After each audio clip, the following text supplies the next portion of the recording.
O capítulo 20 de Juízes é uma continuação da narrativa iniciada no capítulo anterior. A história mostra que após Mica espalhar os pedaços de sua esposa prostituta às 12 tribos de Israel, a situação ficou complicada. O capítulo 20 pode ser dividido em 5 cenas principais. Primeira, dos versos 1 ao 7, o levita declara sua afronta em uma assembleia geral. Segunda, dos versos 8 ao 11, a assembleia toma um voto de buscar justiça através da guerra.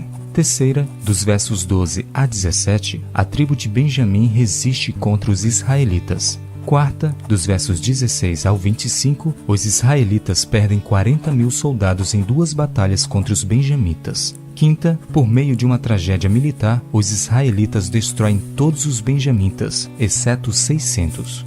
O último verso do capítulo descreve a terrível cena do final da guerra nas seguintes palavras: Os homens de Israel voltaram para os filhos de Benjamim e passaram a fio de espada tudo o que restou da cidade, tanto homens como animais, em sua suma tudo o que encontraram, e também a todas as cidades que acharam puseram fogo. Todas estas cenas de guerra, morte e destruição não eram raras nos tempos de Israel. Nações guerreavam constantemente contra seus rivais. O grande problema desta narrativa é que estamos assistindo o povo escolhido por Deus se comportando como as nações pagãs. Diante deste cenário, podemos questionar: qual a utilidade do povo de Deus quando se comporta igual ou até mesmo pior do que os povos que não conhecem a Deus? A resposta, apesar de dolorosa, é bem simples. O povo de Deus se torna irrelevante diante da missão para a qual foi chamado.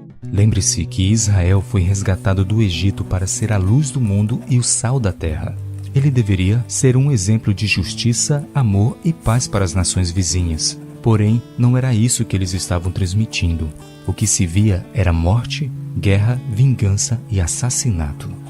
Assim, ao invés de iluminar o mundo, eles faziam parte das trevas morais de sua época. Sabe, embora seja fácil acusar Israel de ter se afastado do plano de Deus, é possível nos enxergarmos nele também. De certa forma, o cristianismo carrega a mesma missão que foi dada ao povo de Israel no passado. Porém, devemos nos questionar: que mensagem estamos passando para as pessoas ao nosso redor? Representamos bem o Deus que seguimos ou transmitimos uma mensagem negativa acerca do Evangelho? Um último questionamento que nos leva à reflexão é: que esperança há para o mundo em trevas quando a luz se apaga?